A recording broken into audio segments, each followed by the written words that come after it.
Hopefully.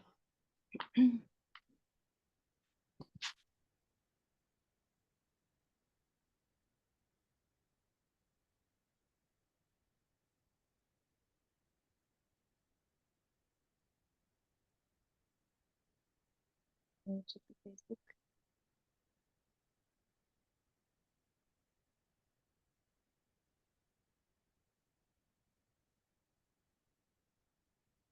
Public. Activate.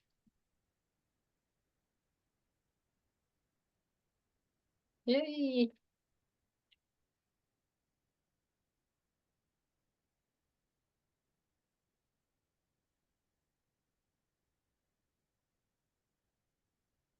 Yes. I can see it only for friends, Dorothy, on Facebook. I made it public and it's not showing on my page yet. Mm-hmm. Oh, here we go.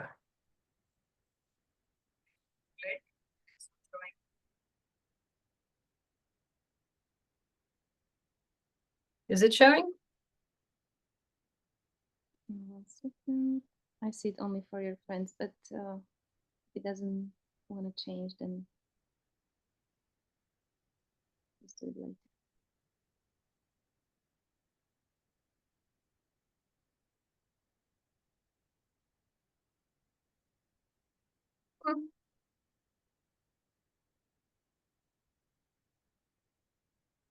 Okay, it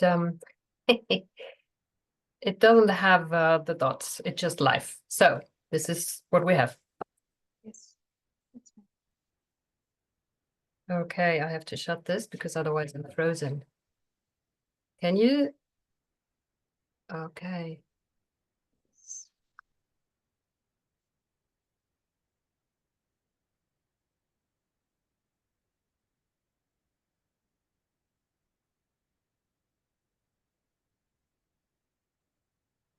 Okay, all set.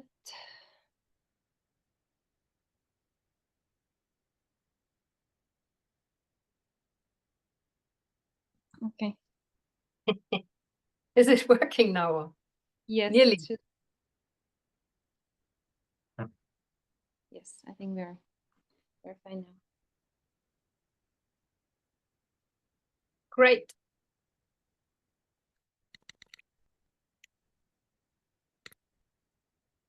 Perfect. So we can start. Yes. Okay, what are we starting with? Thank you, Dorothy, for being here again. And welcome everyone who is watching. And today we are talking about the inner child. I have a few questions prepared, but before I start asking you these questions, do you have anything in mind that you would like to maybe start with as an introduction to this big topic that I find very, very important, especially nowadays? Yes. So inner child work is very dear to me. For me personally, turning towards my own wounded inner child was my point of liberation, I would say. When I realized that the problems I was facing as an adult had less to do with the circumstances I'm in currently, but more to do with what I experienced as a child, or more precisely, what I did not experience when I was a child and when I would have needed certain things. And because there was a very poignant question from somebody asking on Facebook, how do I know that I'm in my inner child or in my adult? I think this is the question we actually have to start with. Yes. Because although we think we are all glorious adults and we are full of resources or not, it's actually not entirely true.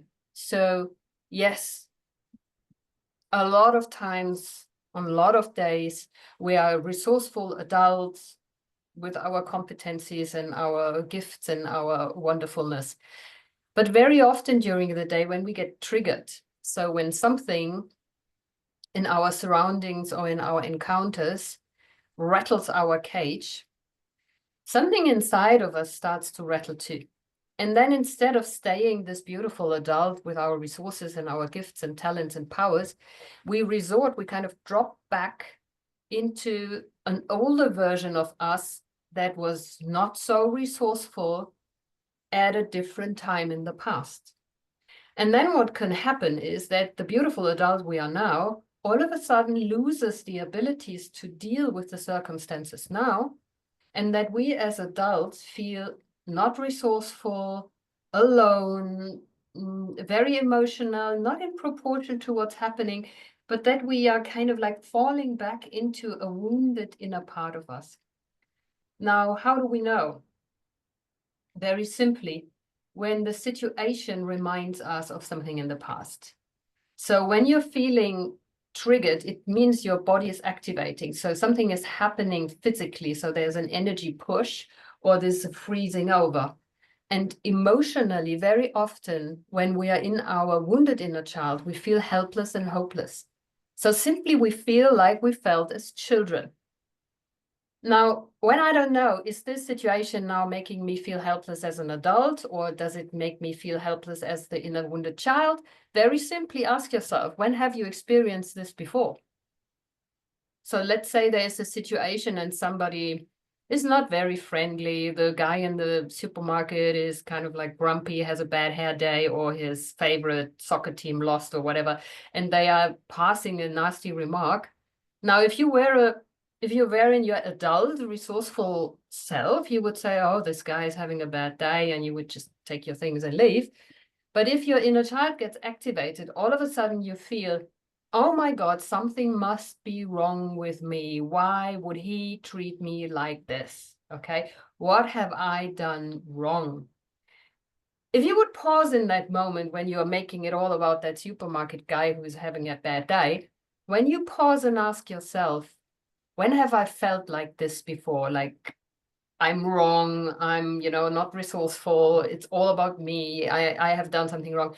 Then boom, inside would pop up a scene of your past, like you're 7, you're 10, you're at school or in kindergarten, or you're with your family, and you all of a sudden remember, aha, this is a very familiar setting. So I recall this from my distant past. Now, if this is the case, and if you have like, woo, many scenes popping up, there's a high likelihood that some old memories and emotional charge got triggered. And of course, sometimes as adults, we are not resourceful because we are stressed, sick, running out of time, whatever. We are not our best selves. But that doesn't necessarily mean that we are totally hopeless and overwhelmed. When that happens, very likely something inside of us got triggered. Do you know these little Russian dolls? We called them matryoshka in Germany. So the Russian dolls where one doll is inside another one. Mm-hmm. Very simple rule of thumb. When it rattles, something inside is loose. So the problem is not the outside big puppet that we have, but the problem is all the little ones inside that make a noise, that are loose, And this is what our inner children actually really need. They need us in that moment when something gets triggered and we rattle in our cage.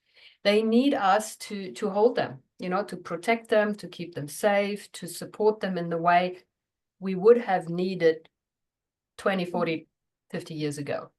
So in the case of that supermarket guy, let's just use it because it's a stupid little example, but we all know what we're talking about, right? So in that situation, when I get, oh my God, what have I done wrong? Why would he treat me like this? And I'm all alone and I can never help. And when that happens, just pause, okay? Pause, breathe. And then remind yourself that you're an adult now. So breathe towards your belly. Really feel, I'm here now, feel your feet. Okay, this is where I am. And then ask yourself this very interesting question, when have I felt like this before? And when there's a 7 or 10-year-old one, you can ask yourself gently, what would I have needed at that time? When my teacher put me down, or when somebody said I'm totally wrong or incompetent or an idiot or something. And then remind yourself, very often we needed to hear from our supporters that we are safe. Okay, we would have needed to hear You're safe now. It's okay. You can be you with me here now, exactly as you are, and you're safe with me. Now, when you remind yourself in that supermarket situation, you remind yourself, I'm safe here. Okay. This guy is having a bad day. I am safe. Okay. You can even rub your arms, nobody will see when you're in the queue and you notice, oh, that guy. You could put your hands into your pocket and just gently rubbing your fingers next to each other. Nobody's going to see that, but you can remind yourself, I am safe now. And then deal with the inner child that had bad experiences later, not in the supermarket. Mhm. Wow, but it seems like it takes a lot of courage and awareness, for people who maybe don't know or never done this work before. Like if I look at myself many years ago, I was so disconnected that I was even able to realize that I'm triggered, that I'm frozen because I was in that loop constantly. That it would be really such a beautiful world if everyone could take responsibility and be so aware that you can basically like just stop and, as you said, breathe and connect. But it leads me to another question that we've got, that how can I build trust with my inner child if I feel disconnected from my emotions? Yeah, that is really complicated, because the reason why you have disconnected from your emotions is because as a child you had an experience that was so threatening, that felt so threatening, so not safe, that you had only two choices, stay with your emotions and lose everybody else, or disconnect from your emotions but stay with your family, your caregivers. So these two options are the only options we feel we have as children, because by biology, I mean, our nervous system, our biology is made in a way that children have to, it's mandatory, it's not a choice. Children have to stay connected to their primary caregivers, whoever that is, mother, father, grandparents, auntie, whatever. But they have to stay connected to an adult, because if they don't, they are dead.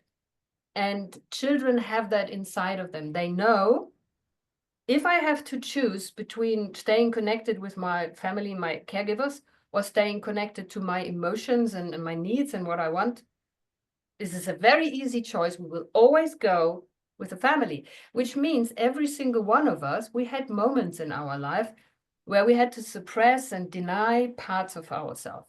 So maybe you were very angry and your mother, father couldn't deal with it and they passed a remark, or you got a hiding, or something happened. And then you will say, I will never get angry again. I will never not be angry again. You're trying this, but I will never show my anger again or speak from my anger again.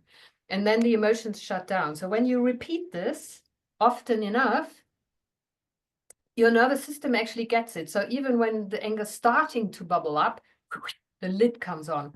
Now, this is also the moment, not only where we disconnect from our emotions and our true feelings, but also where we discard, where we throw away that part of ourselves that is responsible for this emotion.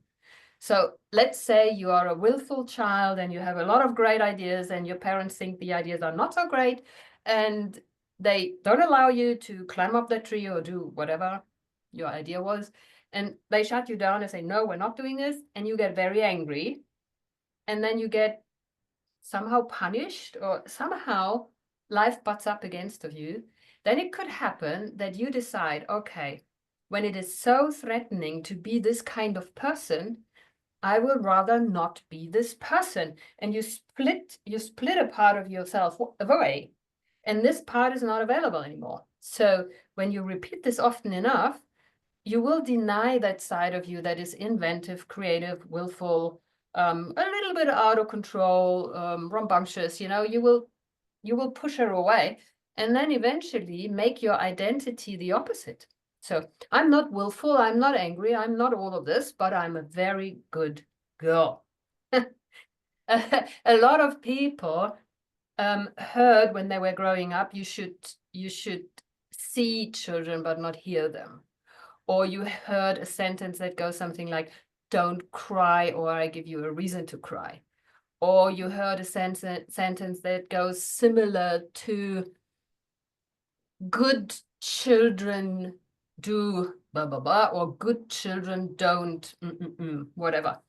Which is an embedded command that if you do that, you're not a good child. And if you're not a good child, you will lose your connection. And when you lose your connection, then everything is over.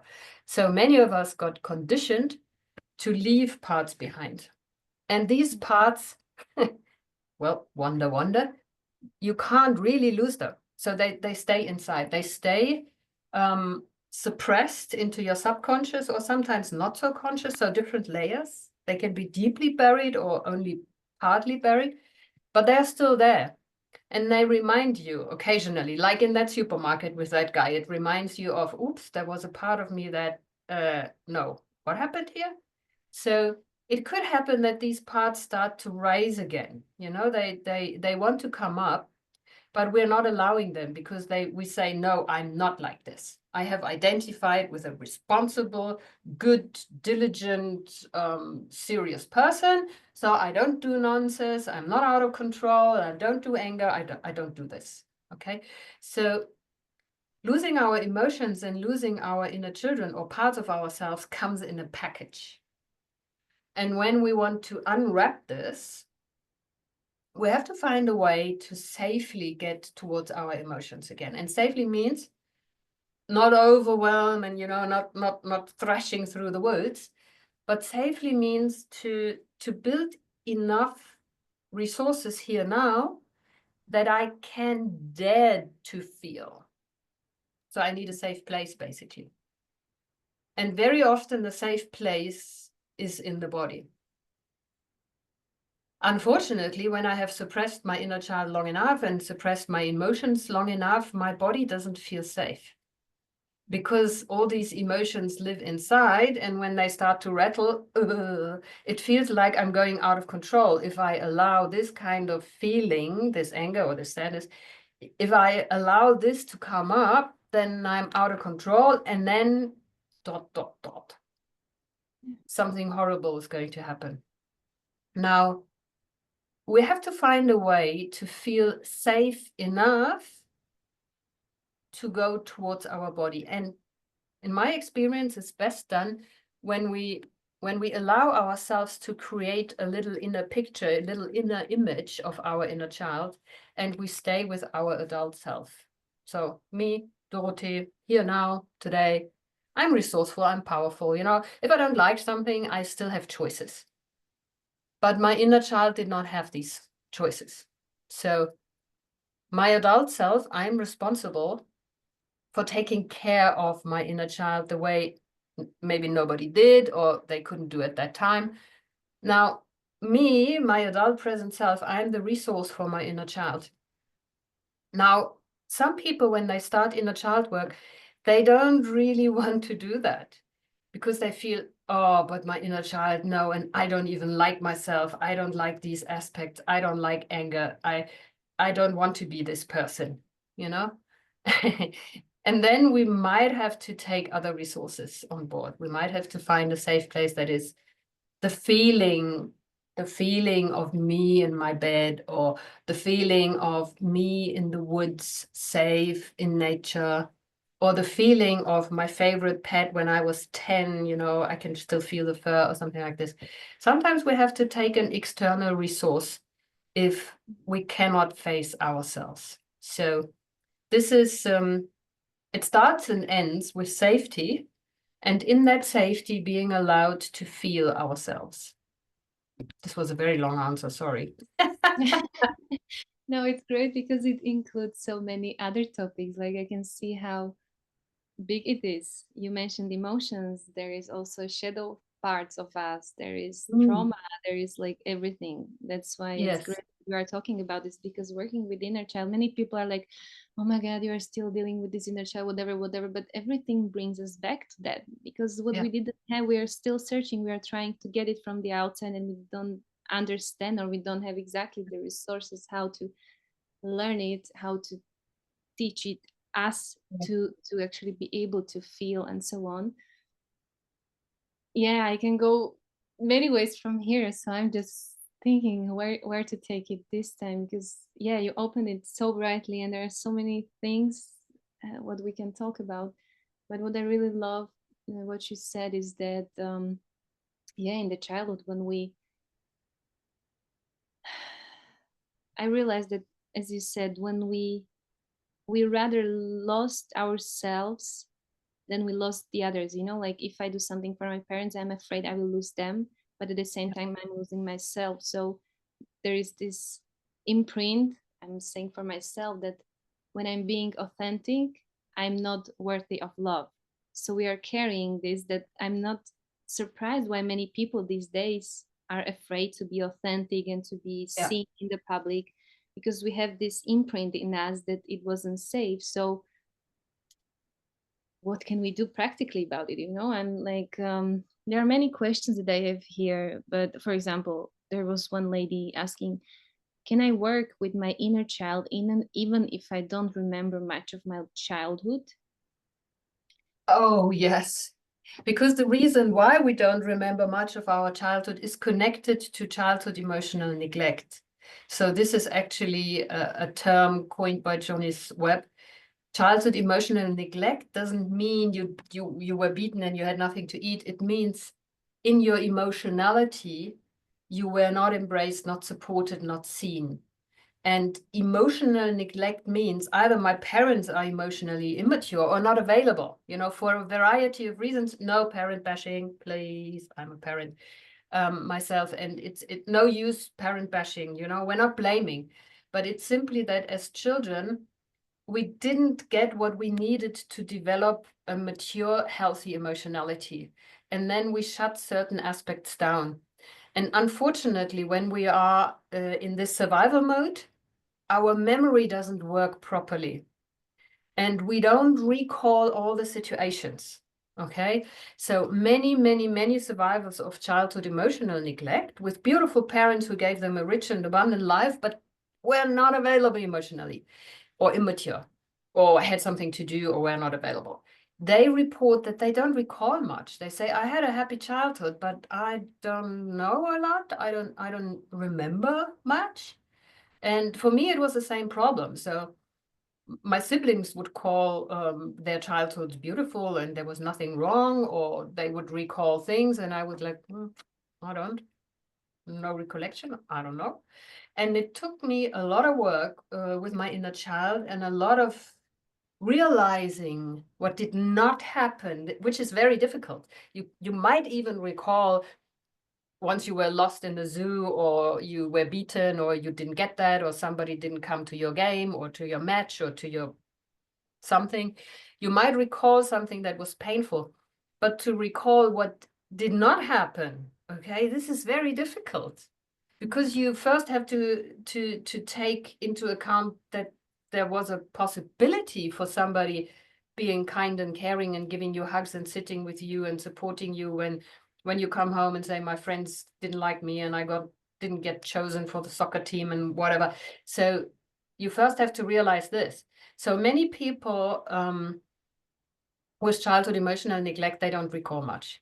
But that doesn't matter, because what they can do and what they must do is they must start to go back towards the body. They must take that wall down, because what we do when we leave parts of ourselves behind and cut off the emotions, we build a thick wall, okay? There is a boundary, we don't go there. And behind that wall, behind that boundary, there is our lost inner parts and the shadow selves and emotions and trauma and whatever. But we keep this wall up. Now we have to lower this wall slowly, okay? Slowly with safety. We have to become aware of the many occasions where we switch off. And with a bit of awareness and watching yourself, you will notice how often you switch off and how often you actually go into an automatic self. Even with my own children, I was repeating what happened to me, because I hadn't learned anything else really. So I had to catch myself. I had to really, whoa. And then I had to slow down a lot, because we're just too fast on autopilot. We're just going over everything. So we have to slow down and realize, ooh, I'm now feeling something. I don't like this situation. I want to resolve it. But my way of resolving is denying it, changing it on the outside, pretending it's not there, running away, eating, or something else. So yes, absolutely, you can work with your inner child even if you don't recall anything. You can simply imagine and picture you had one, okay? You can paint it. Or you can look at a situation when you got triggered. Let's use our supermarket guy. So let's say you are in the supermarket and you feel triggered and you feel worthless and you are having a hard time and get all stressed and worked up about it. Then you can say, okay, I'm feeling triggered. I'm actually feeling something physically. And then you go towards the body and say, okay, what are you feeling physically? Maybe there's a tightness in the chest. Maybe your throat is closed. You can't talk. Maybe you feel like you want to get away as quickly as possible. Maybe your temperature drops and you feel cold, or maybe you realize you can't breathe properly. Something, there's something happening in the body. And then you can turn towards that and just go towards the sensations, not what does that remind me of if you can't recall. But you can say, okay, these sensations is my body activated. Okay, this is my inner child feeling helpless and needy and unprotected and not worthy and whatever else. And then you can decide to choose healthy coping in that situation. If you want to give your inner child a name, I recommend that. Then call her something else than your present day. Like me, Dorothee, I could call myself Dori or Tete, and I actually have two inner children because I have a small one. Okay. I have a small one and I have a teenager because my teenage self, whoa, okay, that was something. But it was also a version of myself that I used for survival. But I have them separate because they don't always agree. So my little one might want something, but my teenage one says, no way. And then here I am watching my two and saying, okay, wonderful, great. What are we going to do now? Yeah. But usually it's enough to listen to them, you know? So healthy coping means you listen to them, you listen to what your body really wants, and then respond to that instead of trying to avoid the feelings or trying to avoid the thinking or something like that, but really get curious. What helps me in that situation? And that can be a million things. It can be movement, it can be breathing, it can be cooking a healthy meal, it can be singing, humming, it can be calling a friend to share, to vent. It can be very, very many things. And well, most of us know what unhealthy coping is. But healthy coping is what helps us to deal with the situation, because you can't change it now that it didn't happen to you 50 years ago, 40 years ago, 10 years ago. But you can do something about the situation now. So the situation you're in now is something that is at your choice, where you can do something about. You can't change what happened or didn't happen. Long answer again. Beautiful. Okay, but let's say that some person wants to work with inner child or connect with inner child before she or he gets triggered, of course. It would be great to do it before we are so triggered that we are not even aware that something is happening. So it's also connected with another question, like what simple exercises, visualizations, or meditations can I do daily to nurture and connect with my inner child? Like, for example, practically, if the person, like I did many times, I'm frozen, so I don't even realize I'm triggered. Not now, but before it was more. So if the person is really open, or after watching this, maybe he or she will realize that, okay, I would like to connect, but I don't know how because I've never done it before. And when I'm triggered, I don't know why I'm triggered, or it's too much. So maybe if you are willing to share something easy, simple, so the people can try to connect with it. So what I usually recommend is that when we're starting with this kind of work, which is delicate, it's work that goes really deep and it's delicate. You can do it on your own. And then I would suggest minimum get a couple of good books or join a self-help online group or something like this.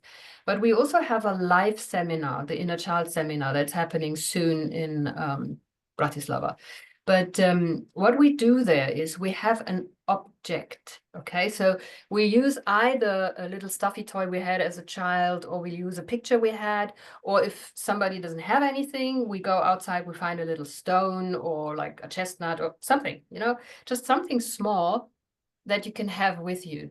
Now, this object, the purpose or reason for this object is to have something tangible that you can touch, that you can relate to while you're doing your work, because it's so abstract, what inner children and or whatever.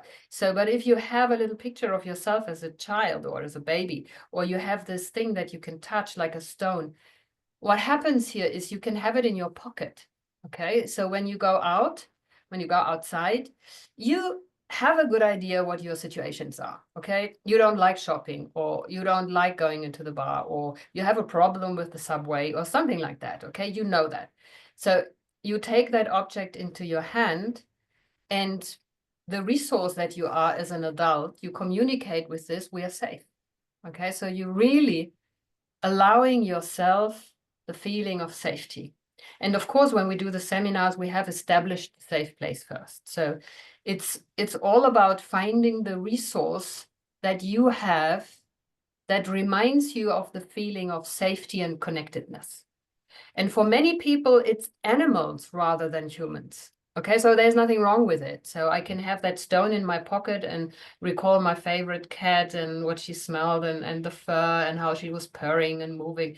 And I can really recall that feeling when she was on my lap, and I can feel the changes in my physical body. So I'm calming down, I'm opening up, my mood's lifting, I feel safe and secure.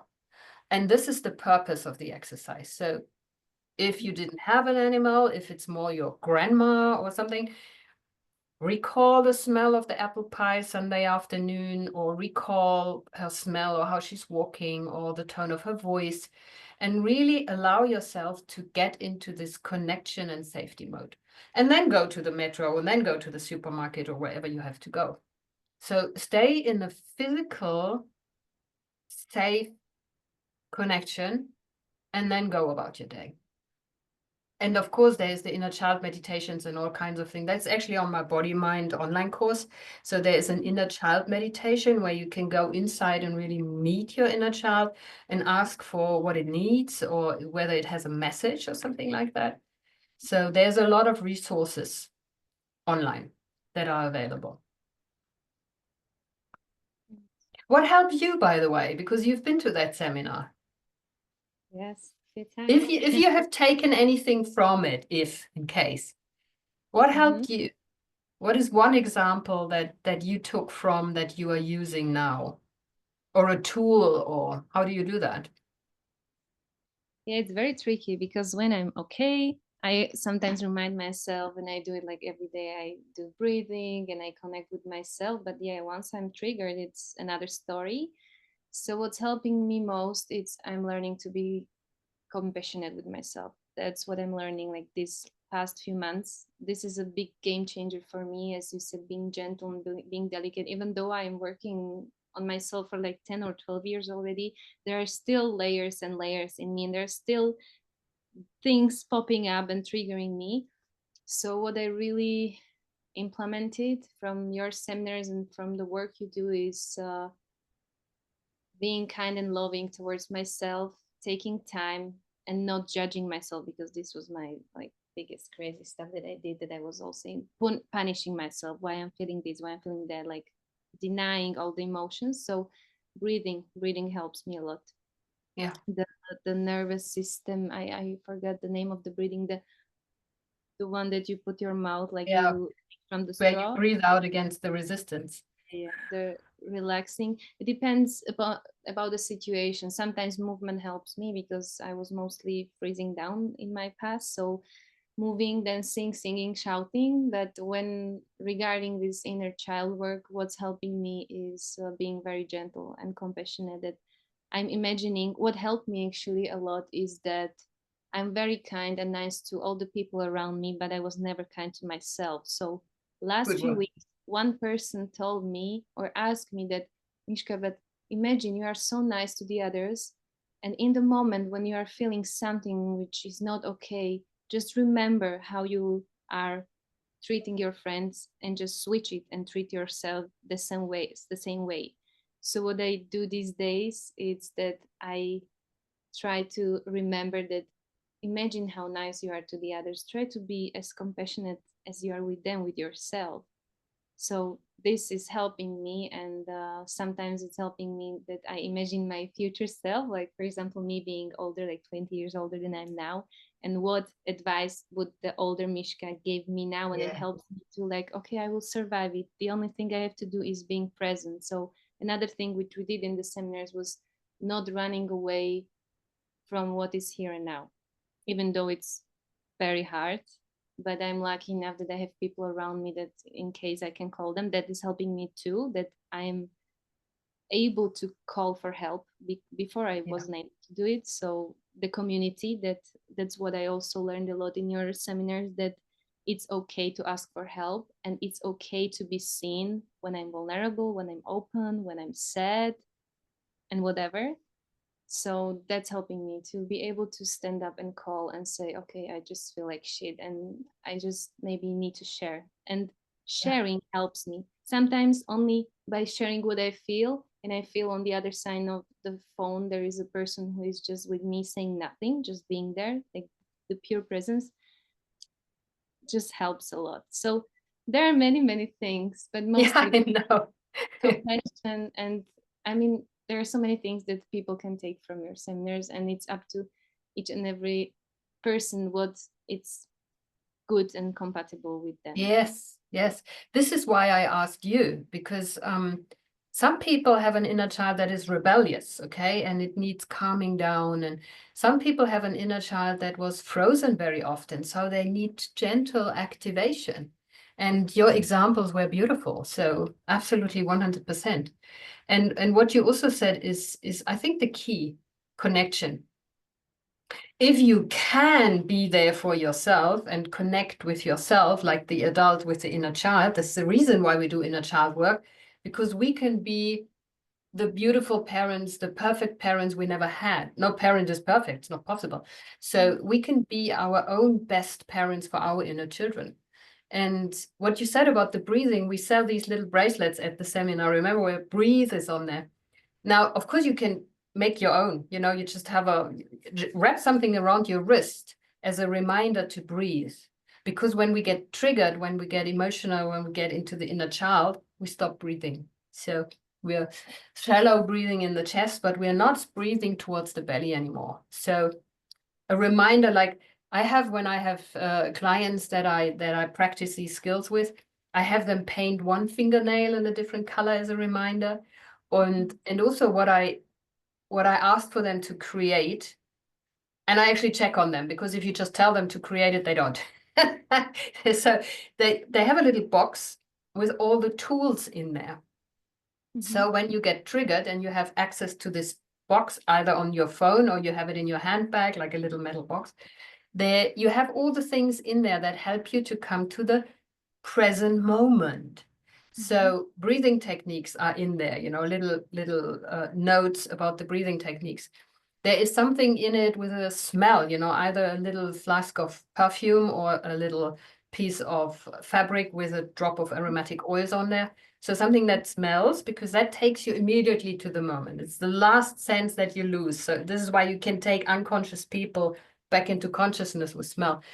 And you have something to taste in there. So like a sweet or a peppermint or something that you can put in your mouth with a strong taste, because that takes you back too. So you got all these reminders in there, and maybe your feather, your stone, your something as a reminder. So you got this emergency box for when you really need it, because what you said is so important. When we are triggered, we are already lost. We are already in our painful, wounded part. And it's really hard to pull yourself out by your own hair. It needs practice. And in the beginning, it's much easier to do that with the support of either friends or a therapist or at a workshop, because we need to train this, okay? Because when we had this happening as children, the number one thing we disconnected is because we felt alone. You know, we felt threatened to lose our connection, so we disconnected from that part in our emotions. So disconnection is the number one wound creating mechanism. And when we get triggered, we feel alone. Okay, many people don't ask for help because they have the experience. Nobody helps me anyway. When I ask for help, it's futile. Okay, or it's even embarrassing. So when I ask for help, I risk being chucked out. I risk being feeling ashamed and things like that. So asking for help can be a problem. Again, it's like in the Zen catalog, so the childhood emotional neglect. You have a list of things that many survivors of emotional neglect share, and one of them is that we don't want to ask for help. We help everybody else, but not ourselves. But you know, with that little stone in the pocket, or that reminder of your inner child, you can recall there is a part of myself, me, who needs me to show up for myself every day. And the kindness that you say you show to others, that you don't show that to yourself, is because you've split that part of you. Okay, this part is unlovable. So this part was risky. Being this in authentically was very, very risky. So you cut that off and you say, you are bad, go away, I don't like you. And when you remind yourself that this was a mistake, this was not intentional, that somebody brought you to disconnection or some circumstances made you disconnect from that part, makes it easier to imagine, would I treat my friends like this? I've actually used that sentence with my clients when they are, and you know, when they are in deep self-hatred. I sometimes say that to them. I say, don't treat my friend like this. And they go like, what? And I say, I like this person, and you are treating this person in a very mean way. Careful, okay? So I'm being the competent protector for my own client, from my client, but then they get it. They say, oh, hang on. Sure, I would not allow anybody to treat my friends this way, but I'm treating myself this way. So it can help to, how can I say, to remind yourself that you are you are the person.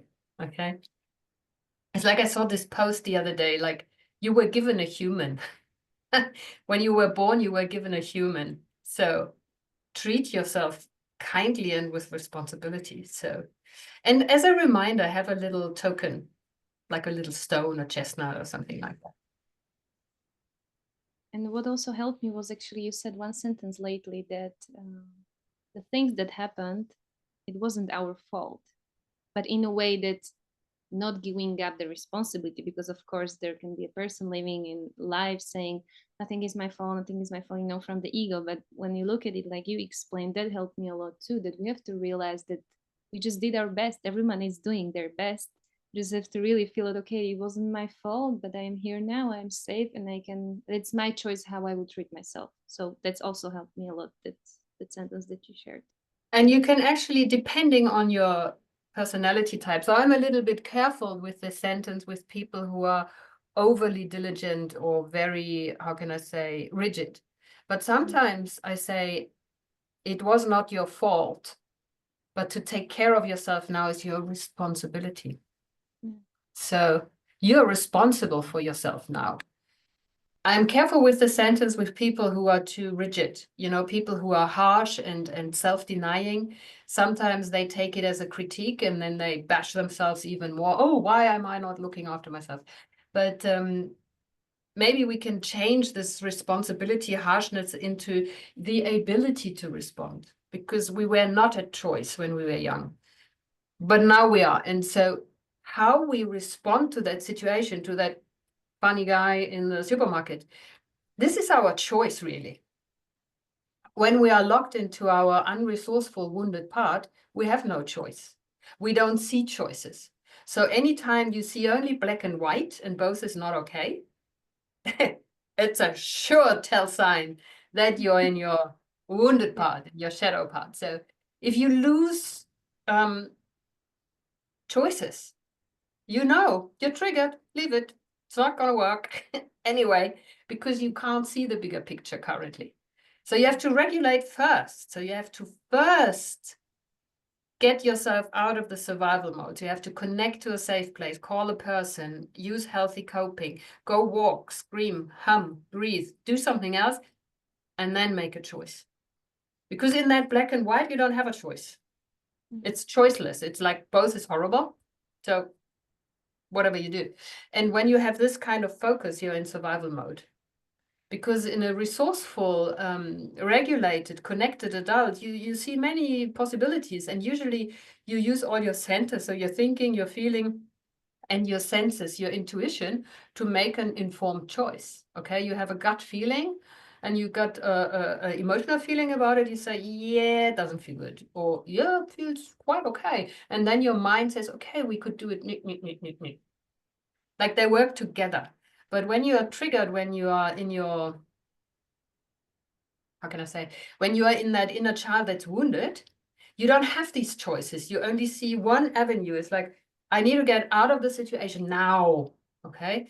And this is a red flag. Okay. Red flags have to become your friends. Okay. You have to start to map.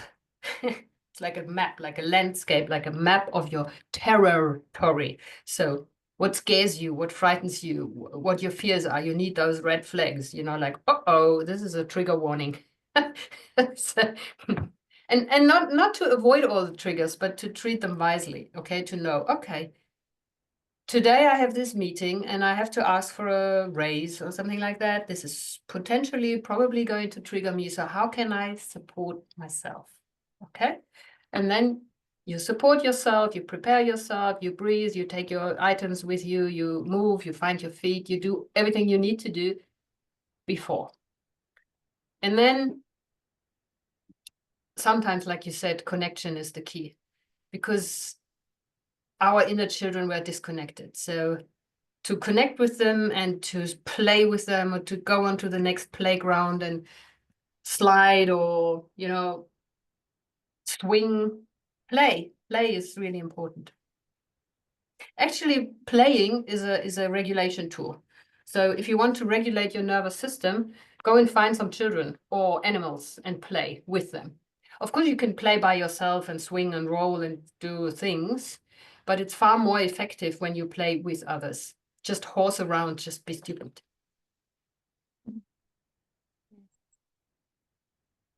Another question from one lady. Can healing the inner child help with anxiety or depression? Oh, 100%. Yeah. Both anxiety and depression are usually the consequence of a disconnection that happened. So depression is usually the avoidance of feeling certain emotions. So certain feelings and emotions and states feel so threatening to us because they were threatening when we were little. They feel so threatening to us that we don't even go there. So we rather take all the energy out and stay in overwhelm and wait until the threat has passed, instead of actively participating in life. So depression is a survival strategy. A lot of people have that, and unfortunately also in combination with anxiety. So anxiety is not a feeling, but it's a state of the nervous system where we are on constant alarm, okay? And we are fearful and we want to run away, but there is no real cause. There is no tiger in the room. There is no dog hunting us. There is no stone falling down, but we feel threatened all the time. Now, when we are in survival mode below the line, so not connected, but disconnected from our resourceful self, from our place of safety, then we can go between depression and anxiety backwards and forwards without ever really feeling fulfilled, at home, happy, relaxed, open, and receiving. It's a very stressful state, and it's actually responsible for a lot of our illnesses. Not only the mental illnesses, but the physical illnesses. So with the psychoneuroimmunology, we know how many diseases are actually related to states of the nervous system. And depression is a state of the nervous system where I'm locked into hopelessness and helplessness. So the energy is taken out of my systems. Originally, this happens for a short period of time until the threat has passed, and then I'm coming back alive and I'm resuming life. Now, when we are locked into depression, it's almost like we are constantly under threat, constantly in survival mode. So we can't live. And many people function in depression. So they have functional depression. They can walk around, they can do their job, they can raise their children, but they cannot really allow joy, enthusiasm, ecstasy. They can't really allow deep gratitude and love and bliss because they have to stay shut down because it's too dangerous for some reason or the other. And when we bring our inner children home, when we connect again, when we allow them to be seen by us and supported by us, and maybe even get support by a trained therapist, then because we connect to our inner children, everything can heal and our nervous system can reset. And the culture that we're living in makes it easier to disconnect and to go into depression and anxiety, then it makes it easy to connect. So maybe we also need to look at healing our inner children would help the real children to strive and to be better humans. Because when we heal our own inner children, we become more available for the real children, even if they are not our own. I'm not saying everybody has to have children, but raising humans or living with humans asks for us to be humans and available, because this is how humans live. They are connected, interconnected, okay? And when we start healing our inner children, we become available for others. So we become available to be the tribe, the community, the connection for others that maybe never had that. And this would change our culture, actually. And so I'm a huge fan of self-healing, because this makes it possible for us to be human. So beautiful how we can actually help each other. I mean, with the children too, because when they see us behaving in a healthy way, they learn from us, but at the same time, we can learn from them by playing with them, so we can fulfill our own needs that were not met by just being with children, which is just so simple that we forget about it because we are so stressed and overwhelmed and everything. Yeah. And this is also the thing about healing the inner child, and this is why I'm so passionate about it. Because when we heal our inner children, we unlock the real potential we had. Because everybody, when you are playing your ego games and you have your little cardboard figure of this is me, and please believe this is me, it's not real, it's not fulfilled. But when we heal our children and we bring them home, we have this creative potential. So all of a sudden creativity is available, and fun and bliss and lightheartedness and the ease that children have to connect to each other. You put them on the beach and then you have 5 children playing with each other. So this is how our inner children make us better humans, because they hold the denied potential. They hold everything that we were always looking for on the outside. It's actually there on the inside, because when we are born as these tiny little babies that, we can't do anything, we have everything. It's like an acorn. The whole humanness is in that little baby, okay? And just growing up, stuff gets lost and refined or conditioned, but it's all there. We just have to take it back. And for me, healing my inner child and reconnecting to that part that I had left behind and lost behind made me so much more creative, powerful, actually, but not in the way, but powerful in the sense of, hey, I'm myself, I'm safe here and you are safe with me, powerful in the sense of I can make my decisions. I can choose, and I dare to choose. And I sometimes set a boundary if I have to, because I know what's mine and what isn't. I know, I feel what's good for me and what isn't. And my emotions guide me.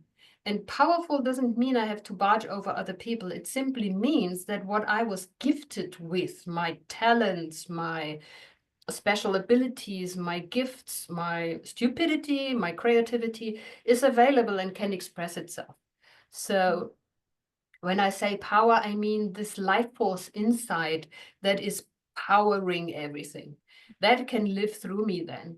And beforehand, I was not available for this. I was not daring to let it out. I was not allowing it to be there, to shine, to do things, because I felt threatened, because I didn't feel safe. Okay. But with healing my inner child, I said, okay, wonderful. Not everybody has to love me. Not everybody will. Absolutely not.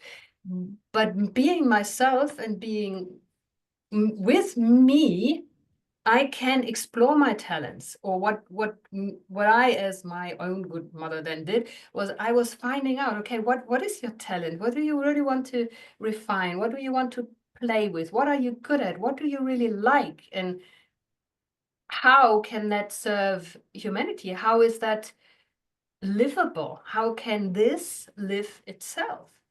And I've seen it in so many of my clients when they come home to themselves, when they heal their inner children, all of a sudden they get very creative, and the power that comes through them is a gentle one, okay? Because they don't have to be blah, but they can be connected, like in, hey, we are better together. So let's do it together. So it's a connecting force, like the children on the beach.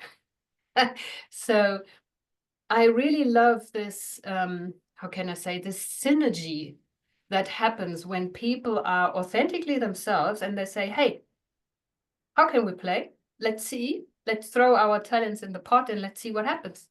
And then sometimes we say, no, I don't like this. It's not a game I like to play. And we absent ourselves. Thank you very much. Goodbye.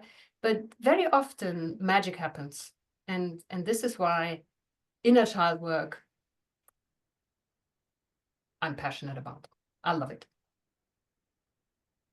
Wow. This was so beautiful. Thank you. Yeah.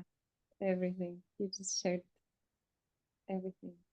It's just so simple. I remember one time when I lived in community and it was like 11 o'clock in the night. It was so much rain outside. And then my friend came to my door on the house and she started knocking so badly. I was like, what's going on? She said, did you see it? It's such a big rain outside. Just come and join me. So we just put our clothes down. We were naked dancing in the rain. And, you know, it seems like the little thing, but it just stayed so deep in me until now. And this playfulness and authenticity and spontaneity is just so important, but we lose it, we forget about it. It's just these simple things that are actually big things that can change and shift our realities just by being whatever we want, because we can. Yeah. That's so funny. And it shifts life for all of us. That's the beauty of it. So it's not an egotistical thing, because some of us, we got conditioned that it's egotistical to be yourself and whatever, don't love yourself because you're not that important. This is very sad, because when you can live yourself authentically, that doesn't mean you live against others. This is the mistake we're making. It means you become capable of and available for living with others. Okay. And we as humans, we are born into generosity and sharing. So when we are not in survival mode, but when we are in living, sharing, connected community, social engagement mode, we are actually willing to share. There's no problem. Children share all the time. They don't have a problem with that. You look hungry, here, you got my ice cream. So they even share with they share with a horse. My son, when he was 3, he was eating a raw broccoli because he liked it. And we were going to the stables and the horse was looking at him like this. And he just gave it the broccoli and then he played and the horse. I wouldn't recommend, but it's natural. Okay. Children do that because that's what you do. You share. Anyway. Beautiful. Wow. I think we're coming close to the end of the session, right? So do we have one final remark or one final question? Yes, I have one last question that I didn't ask, and you mentioned the word boundary. Ah, So there's this question, I have issues with setting boundaries. Can reparenting the inner child help me set better boundaries as an adult? Oh, 100%. Oh, yeah. Boundaries. Very, very, very important. If I don't have healthy boundaries, I never know where I'm beginning and end. I don't know where you are and where you start and end. And boundaries are really important. It doesn't mean harsh, you know, it doesn't mean I need to have barbed wire and laser cut. Boundaries simply mean that I feel what's good for me and what is not, and that I'm able to and willing to communicate that to another. I mean, children have no problem with that. I mean, in case they don't like broccoli, you give them the broccoli, it's clear. I don't like it. Mouth closed, go away. I mean, my son loved broccoli, different story. But, he might have had boundaries for other things. And our children know very well what they like and what they don't. And although we train them to accept broccoli and other unedible things, not always is it a great idea to get them, to train them out of their boundaries, because we are, as adults, very often when we don't feel ourselves so well anymore, okay, when we are in contact with our inner children, we that reaction is very immediate. So I don't like this person, I don't like this situation, I don't like this suggestion. So I'm very clear, oh no, thank you very much. And I don't have to be forceful or aggressive about it because I'm clear. I don't like it. And I don't have to give these lengthy explanations that people give when they feel insecure about themselves. They tell you why it's not good. They tell you why you don't actually want it, and so on. And I go like, really? Yeah. I don't think so. But we do this because we can't say thank you, but no thank you. Okay. So healing our inner children makes it possible for us to sense with the physical body, this is good for me, this isn't, and then when you go down that alley, you notice, oh no, I don't feel good here. And you turn around and you go away. You don't even know why. You don't have to know why. It's simply clear. No, I don't go there. And when you encounter people who are resting in themselves, who feel deeply connected to themselves, and they are at ease and at peace with themselves, they are not harsh. They just say, thank you, no. And they have no problem saying no to alcohol if they don't like it. And they don't have a problem saying no to an invitation if they don't like it. And they don't have a problem with all these situations that we make super complicated, because they can simply state, this is not my preference, okay? Or they say, I'm not available for this right now. And also when somebody else is trying to violate their boundaries, they can clearly say, this is not acceptable to me.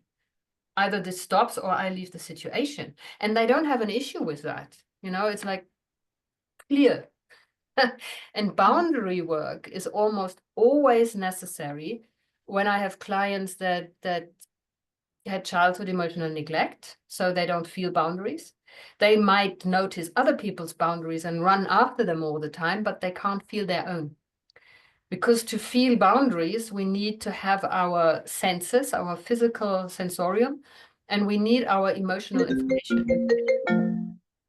So we need both. So we need to be able to sense and feel, and then we can set boundaries, feel them, and speak them, non-threateningly or threateningly if necessary, but clearly. And this is also, we had anger in the beginning of the call, remember? Anger is a hugely charged emotion, but the sentiment of anger, so the ability to notice when I'm angry, is very, very necessary so that I can feel and set and keep and communicate my boundaries. So when somebody is violating my boundaries, whoa, I feel it, because there is this rising inside of me. And also healthy anger gives us clarity. It's like a sword of truth that comes through and says, whoa, no, don't take it away from me, or I'm not giving it to you, or don't cross. And this clarity, people who are not friends with their anger, they have a problem with clarity. So very often they are not clear, okay? You're kind of like, what are they saying, or what are they not? What? You don't entirely understand and hear what it's all about. And sometimes they don't even speak clearly because they have to hide because they don't dare to be so blunt, so open, so direct.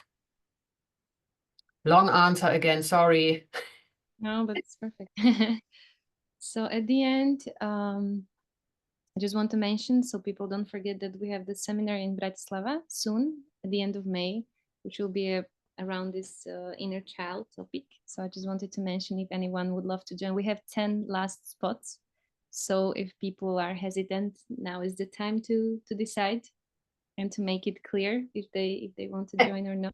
Crystal clear. Yes. And if you wish to say something at the very end, you can share. I really wish everybody could soften towards themselves. I would really, if I had one superpower, I would sprinkle compassion for self through the universe so that we can soften for ourselves and come home here and look after our inner children with love and compassion, and not with harshness and criticism, but with really understanding what it is they need, and understanding that they didn't get it when they needed it, and that it's our task now, our responsibility to give it to them now. So look after yourselves well. That would be my final remark. Thank you very much. So thank you very much for this, and see you next time. Yes. Thank you for And thank watching. you. Yeah. Thank you. Bye. Bye bye.